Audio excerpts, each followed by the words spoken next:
Bonjour à tous. Alors, ces derniers temps, j'ai fait une très très belle moisson de livres et d'e-books. J'ai fait mon petit marché. On va parler dans cette vidéo de noétique. Et ensuite, je vais voir quel ouvrage je vais commencer par vous lire. Alors, la noétique, le domaine des sciences noétiques, inclut la connaissance au sens d'une quête alliant recherche scientifique et démarche spirituelle pour approcher les mystères de la vie et de l'univers. L'énigme de la conscience est donc l'une de ses préoccupations majeures, tout comme l'étude des états modifiés de conscience, dits non ordinaires. Alors la noétique, c'était vraiment, ça a commencé à être popularisé par Dan Brown, l'écrivain de fiction, avec ses romans Da Vinci Code, Anges et démons, Le symbole perdu, etc.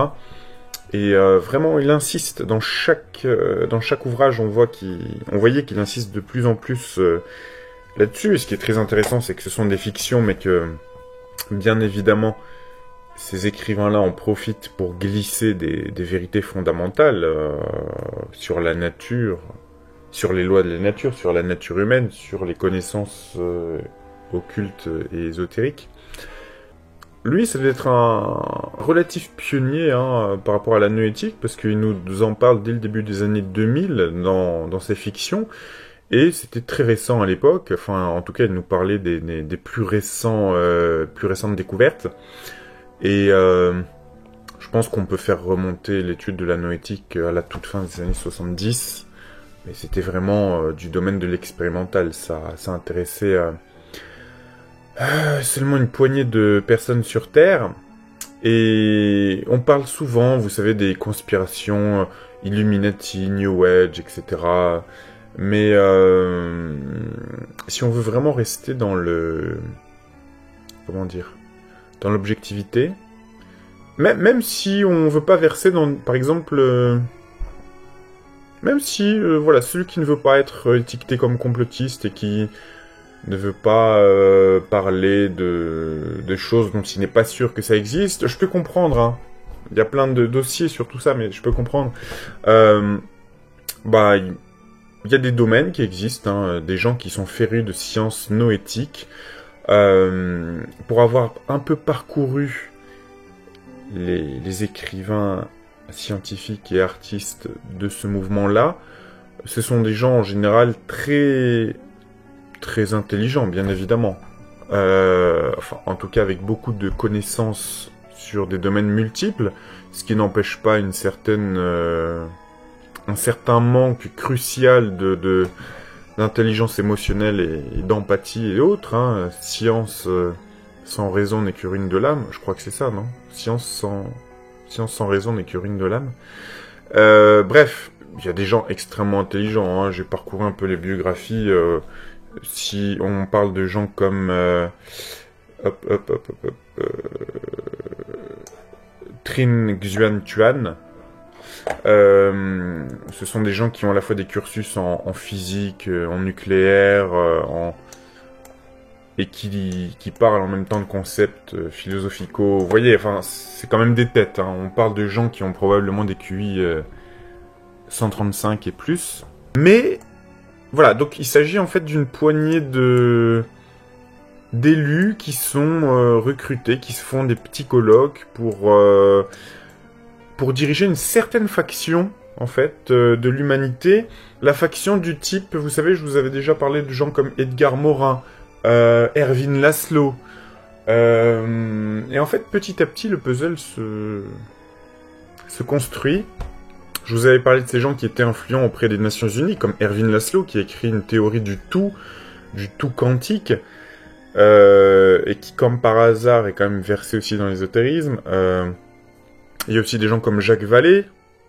Alors, ce qui est un peu étrange, si je dis pas de bêtises, c'est que Jacques Vallée, qui est aussi une tête, il avait cherché à rencontrer le fondateur de l'église de Satan. Il est passionné d'extraterrestres. Enfin, vous voyez, dès que vous commencez à creuser un petit peu, c'est pas l'étrangeté, en fait, qui me choque. C'est le fait que ces gens-là soient aussi influents auprès des Nations Unies et autres. et qu'il se cache, plus ou moins en fait. Alors on peut pas dire que ce soit pas public, les instituts noétiques et compagnie, mais il n'y a rien de propagé pour la masse, à destination de la masse. Hein, c'est-à-dire que ils considèrent eux-mêmes qu'ils sont une petite élite extrêmement intelligente, voilà. Bref. Donc, même si on rentre pas du tout dans les complots Illuminati et compagnie, etc., le fait est qu'il y a au moins une faction très influente sur le plan des idées, de la philosophie, etc., mais qui n'est pas forcément la plus visible, eh bien, ce sont les gens qui sont passionnés de noétique, puisque qui dit noétique dit aussi, malheureusement, enfin pour moi, je trouve, transhumanisme, etc., etc. Donc ici, on a une petite bibliographie noétique qui avait été établie par Marc Alevi, et on a tout un tas de titres extrêmement intéressants, et rien qu'à parcourir la bibliographie, on a une petite idée des sujets qui les passionnent et de la trame. Hein. Et puis on trouve des gens comme, hop, Attali Jacques, bien sûr. Donc vous voyez, transhumanisme et compagnie. Alors pourquoi je dis transhumanisme? Pas spécifiquement Jacques Attali, mais un de ses amis, qui est un médecin, là, je sais plus comment il s'appelle. Vous savez, il a fait pas mal de conférences, dont des TEDx. Il semble un petit peu halluciné d'ailleurs. Alexandre. Alexandre, c'est son nom de famille. Je sais plus comment il s'appelle. Donc voilà, on retrouve Edgar Morin. Hein, voilà, c'est ce que je vous avais dit. Et quand on parle de nouvel ordre mondial, on n'est pas loin là. On est dans la conspiration, mine de rien.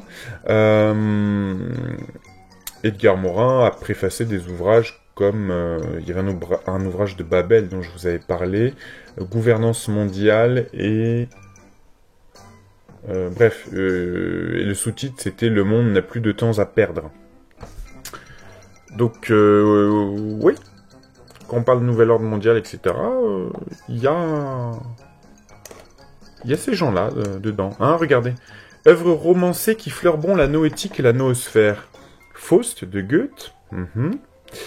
Les romans de Bernard Werber, les romans de Paolo Coelho, hein, vous savez, notamment ces Chevaliers de Lumière, comme ils les appellent, ainsi par les Zarathustra de Nietzsche, les romans de Jacques Attali, Citadelle de Saint-Exupéry, qui était franc-maçon, Le Kabbaliste de Patrick Lévy, et le film Matrix. Ok, intéressant. Très bien. Donc, regardez la moisson que j'ai faite pour l'instant. Donc avec des titres de littérature noétique, Gilles Lipovetsky, L'ère du vide, essai sur l'individualisme contemporain. L'ordre par fluctuation et le système social. Hyper intéressant. Alors en anglais, la théorie des réseaux immunes. Hasard et chaos, David Ruel. Pattern de découverte de Paul Feyerabend. Philosophie de la nature, Paul Feyerabend. Organisation personnelle dans des systèmes non équilibrés. Alors ça, tous ces ouvrages-là, je peux vous dire que c'est du haut niveau, hein, entre guillemets. C'est un mélange de discours scientifiques et théorico-philosophiques. Gilles Lipovetsky, l'écran global, culture média et cinéma à l'âge hypermoderne. La théorie du chaos de James Blake. Le voyage dans le temps, je vous traduis là, une histoire de James Blake. La fin des certitudes de Ilya Prigogine. Ça aussi, hein, c'est une tête. Hein. Toujours d'Ilya Prigogine, Order out of chaos, ça veut dire l'ordre issu du chaos. Le nouveau dialogue de l'homme avec la nature. Jean-Louis Lemoyne, la théorie du système général. Joël Doronet, ça doit être un français celui-là. L'homme symbiotique, une nouvelle compréhension de l'organisation de la vie et une vision du futur. Marc Lipovetsky, politiser la magie. Hyper intéressant comme politiser la magie. Une anthologie des comment dire, pas des légendes mais des Ouais, des légendes russes et soviétiques. Ok. Ici de Paul Vatlavik. À quel point le réel est-il réel? Confusion, désinformation, communication. Ça va être intéressant, ça.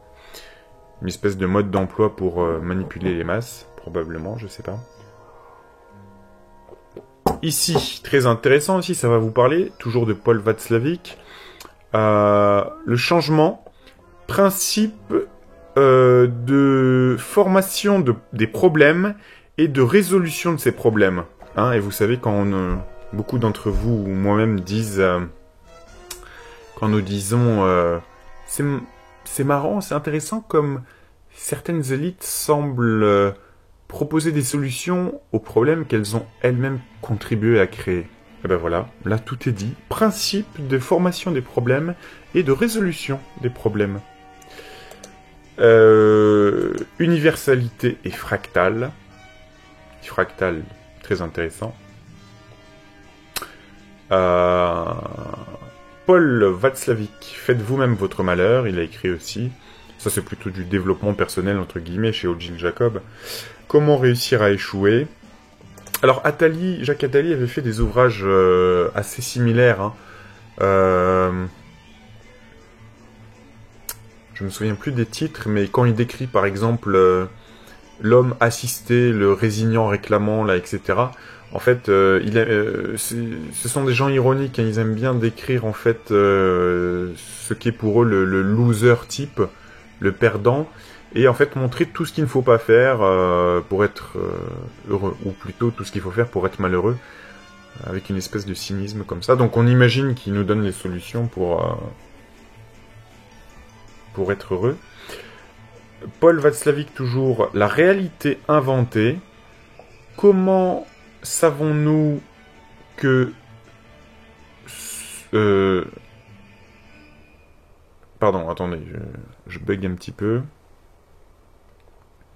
Comment savons-nous que nous savons ce que nous croyons? Contribution au constructivisme. On aime bien couper les cheveux en quatre. Hein. Une logique de la communication. La mélodie secrète et l'homme créa l'univers. Écrit par... alors lui, c'est une tête aussi. Hein, Xuan Tuan Trin. Un cursus à la fois en physique, en nucléaire, si je me trompe pas. Et il écrit très bien. Hein. Le chaos et l'harmonie, la fabrication du réel, toujours du même auteur. Les voies de la lumière, physique et métaphysique du clair-obscur. Tiens, je pense qu'on va commencer, on va lire celui-là. Les voies de la lumière, hein. Souvent, les initiés nous parlent de la lumière. Donc on va aller taper là-dedans. Et ok, et ça c'était donc concernant la noétique. Et j'aurai plein de choses intéressantes aussi. J'ai fait une belle moisson en ce qui concerne spiritisme entre guillemets. Enfin bref, c'est plus large que ça, mais on aura des titres très intéressants. Au seuil de l'invisible, au seuil du monde éthéré, choses de l'autre monde, dans l'invisible, de l'inconscient au conscient, du 6e science à la 4e dimension. Vous vous souvenez, on parlait de la 3D, la 4D, la 5D dernièrement. Ça, c'est quoi, ça? Préparons l'ère nouvelle. Donc, vous voyez, à la fin du 19e siècle, on commençait déjà avec, comment dire, la préparation du New Age, hein, de ce qu'on appelle aujourd'hui le New Age. L'au-delà, les forces inconnues, l'être subconscient, la force pensée, la survivance humaine, la vie continue de l'âme, le génie celtique et le monde invisible. Voilà. Bref, vous voyez qu'il y a matière à faire. Hein. Bon. Alors, on va continuer sur la noétique. Trin Xuan Tuan, les voies de la lumière, physique et métaphysique du clair-obscur.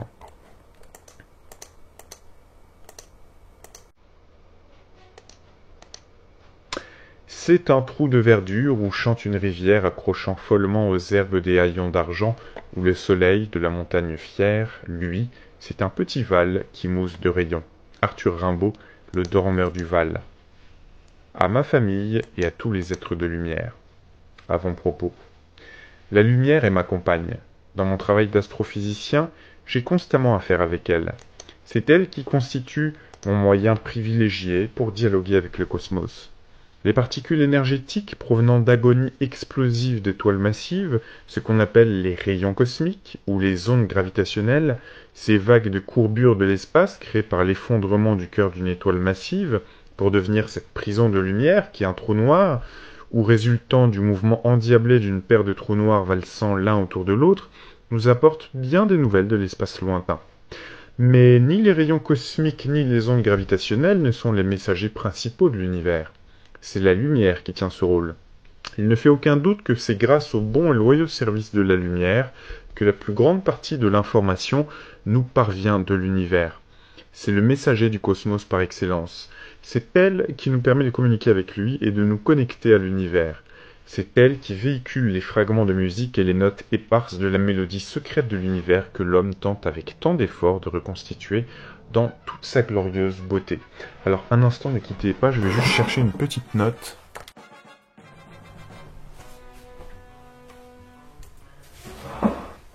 Voilà, en fait, j'ai pris une note dernièrement dans une expo à Paris, qui était notamment sur Magritte. Et j'ai vu tout de suite quelque chose de très intéressant sur Magritte. Bon, ça m'étonne pas de toute façon. J'ai vu une photo de lui où il se cache un œil, comme tant d'autres artistes. Je vous avais fait une vidéo il y a longtemps là-dessus. Et donc, se cacher un œil comme ça, en symbolique ésotérique, ça veut dire que, d'une part, si c'est maçonnique, ça peut vouloir dire que on se protège de toute la lumière, donc de la connaissance qui est reçue. On ne peut pas la recevoir directement, donc on s'en protège. Mais ça peut aussi vouloir dire faites travailler le troisième œil, faites travailler l'œil de l'esprit, l'œil intérieur, l'intuition, etc. Bref, tout ça, ça reste à investiguer, puisqu'ils ne nous disent pas évidemment qui ils sont exactement. Et j'avais relevé une phrase de Magritte. Plein de choses intéressantes sur Magritte, qui était un surréaliste. Voilà, à propos de la lumière. Je cite. « Il ne faut pas craindre la lumière du soleil sous prétexte qu'elle n'a presque toujours servi qu'à éclairer un monde misérable. Sous des traits nouveaux et charmants, les sirènes, les portes, les fantômes, les dieux, les arbres, tous ces objets de l'esprit seront restitués à la vie intense des lumières vives. Manifeste du surréalisme en plein soleil, 1946. » Donc bien évidemment, il y a ces gens parlent un petit peu en langage codé. Souvent, ce sont des métaphores. Hein. Le soleil, c'est la connaissance. Et je ne sais pas si vous avez remarqué, mais beaucoup de films américains, ou plutôt, plus précisément, les studios de production de cinéma américains, ça peut être TriStar, Columbia, Warner, je pense pas, mais Universal, etc. On pourrait faire une petite compilation. C'est toujours le soleil qui irradie le monde. C'est toujours la lumière qui irradie le monde, si vous avez remarqué. Et il y en a même un, je crois que c'est TriStar Columbia. C'est carrément le porteur de lumière, comme ça, qui irradie le monde de sa lumière, un petit peu comme la statue de la liberté. Et d'ailleurs, les nuages derrière forment une pyramide. J'espère que je vais pouvoir vous montrer là en fond d'écran. Donc voilà, pour que vous sachiez de quoi on parle de lumière. La lumière joue son rôle de messager cosmique grâce à 3 propriétés fondamentales dont les faits l'ont dotée à sa naissance. 1. Elle ne se propage pas instantanément et met un certain temps pour nous parvenir. 2. Elle interagit avec la matière. Et 3. Elle change de couleur lorsqu'elle est émise par une source lumineuse qui est en mouvement par rapport à l'observateur. Parce que la propagation de la lumière n'est pas instantanée, nous voyons l'univers avec toujours un certain retard, et c'est ce retard qui nous permet de remonter dans le temps, d'explorer le passé de l'univers, et de reconstituer la magnifique et merveilleuse épopée cosmique de quelques 14 milliards d'années qui a débouché sur nous. Même si la lumière se déplace à la plus grande vitesse possible dans l'univers, 300 000 km par seconde, donc c'est sa célérité, un tic, et la lumière a déjà fait 7 fois le tour de la Terre. Elle le fait à pas de tortue à l'échelle du cosmos, parce que voir loin c'est voir tôt. Nous voyons la Lune avec un peu plus d'une seconde de retard, le Soleil après 8 minutes, la plus proche étoile après un peu plus de 4 années. La plus proche galaxie semblable à la Voie lactée, Andromède, après 2,3 millions d'années, les plus lointains quasars après une douzaine de milliards d'années. Les télescopes, ces cathédrales des temps modernes qui recueillent la lumière du cosmos, sont de véritables machines à remonter le temps. Les astronomes sont déjà en train de s'activer pour construire les successeurs géants des télescopes actuels, pour voir plus faible, donc plus loin et plus tôt, et remonter ainsi le temps de quelques 13 milliards d'années, jusqu'à environ 1 milliard d'années après le Big Bang, dans l'espoir de contempler en direct la naissance des premières étoiles et galaxies. En explorant le passé de l'univers, les astrophysiciens pourront comprendre son présent et prédire son futur. Si la lumière nous permet de remonter dans le passé du fait qu'elle met du temps à nous parvenir, elle porte aussi en elle un code cosmique qui, une fois déchiffré, nous permet d'accéder au mystère de la composition chimique des étoiles et des galaxies, ainsi qu'au secret de leur mouvement. Et cela parce que la lumière interagit avec les atomes qui composent la matière visible de l'univers. La lumière n'est en effet perceptible que si elle interagit avec un objet. Par elle-même, elle est invisible. Pour qu'elle se manifeste, il faut que son trajet soit intercepté par un objet matériel, que ce soit les pétales d'une rose, les pigments colorés sur la palette d'un peintre, le miroir d'un télescope ou la rétine de notre œil. Selon la structure atomique de la matière avec laquelle elle entre en contact, la lumière est absorbée dans certaines énergies très précises. Si bien que si nous obtenons le spectre de la lumière d'une étoile ou d'une galaxie, en d'autres termes, si nous la décomposons à l'aide d'un prisme en ses différentes composantes d'énergie ou de couleur, nous découvrirons que ce spectre n'est pas continu, mais haché en nombreuses raies d'absorption verticale correspondant aux énergies qui ont été absorbées par les atomes. La disposition de ces raies n'est pas aléatoire, mais le fidèle reflet de l'arrangement des orbites des électrons dans les atomes de matière. Cet arrangement est unique pour chaque élément. Il constitue une sorte d'empreinte digitale, de carte d'identité de l'élément chimique qui permet à l'astrophysicien de le reconnaître sans équivoque. C'est ainsi que la lumière nous dévoile la composition chimique de l'univers. La lumière permet aussi à l'astronome d'étudier les mouvements des astres, car rien n'est immobile dans le ciel. La gravité fait que toutes les structures de l'univers, étoiles, galaxies, amas de galaxies, s'attirent et tombent les unes vers les autres. Ces mouvements de chute s'ajoutent au mouvement général de l'expansion de l'univers. La Terre participe en effet à un fantastique ballet cosmique. Elle nous entraîne d'abord à travers l'espace, à quelques 30 km par seconde dans son voyage annuel autour du Soleil. Celui-ci emmène à son tour la Terre, et nous avec, dans son périple autour du centre de la Voie lactée, à 230 km par seconde. Et ce n'est pas fini. La Voie lactée tombe à 90 km par seconde vers sa compagne Andromède. Le groupe local qui contient notre galaxie et Andromède tombe à son tour à quelques 600 km par seconde vers l'amas de la Vierge, ce dernier tombant lui-même vers une grande agglomération de galaxies appelée le Grand Attracteur. Le ciel statique et immuable d'Aristote est bien mort. Tout dans l'univers n'est qu'impermanence, changement et transformation.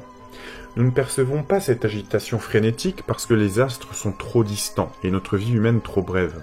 C'est de nouveau la lumière qui nous révèle cette impermanence du cosmos.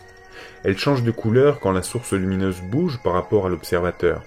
Elle est décalée vers le rouge, les raies d'absorption verticales sont déplacées vers de moindres énergies si l'objet s'éloigne, et vers le bleu, les raies d'absorption verticales sont déplacées vers des énergies plus élevées si l'objet s'approche. En mesurant ces décalages vers le rouge ou le bleu, l'astronome parvient à reconstituer les mouvements cosmiques. La lumière nous lie donc au cosmos. Mais elle n'est pas seulement essentielle à l'astronome. Nous sommes tous ses enfants. Celle qui vient du soleil est source de vie. Qu'elle soit naturelle ou artificielle, la lumière nous permet non seulement de contempler le monde, mais aussi d'interagir avec lui et d'y évoluer. Elle ne donne pas seulement à voir, elle donne aussi à penser. Des temps les plus reculés jusqu'à nos jours, la lumière a toujours fasciné l'esprit des hommes, qu'ils soient scientifiques, philosophes, artistes ou religieux. J'ai voulu retracer ici l'histoire épique des efforts que l'homme a fournis pour pénétrer au cœur du royaume de la lumière et percer ses secrets. J'ai désiré explorer non seulement les dimensions scientifiques et technologiques de la lumière, mais aussi ses dimensions esthétiques, artistiques et spirituelles. j'ai souhaité étudier non seulement la physique de la lumière, mais aussi sa métaphysique. Mon dessein a été de savoir comment la lumière nous permet d'être humains.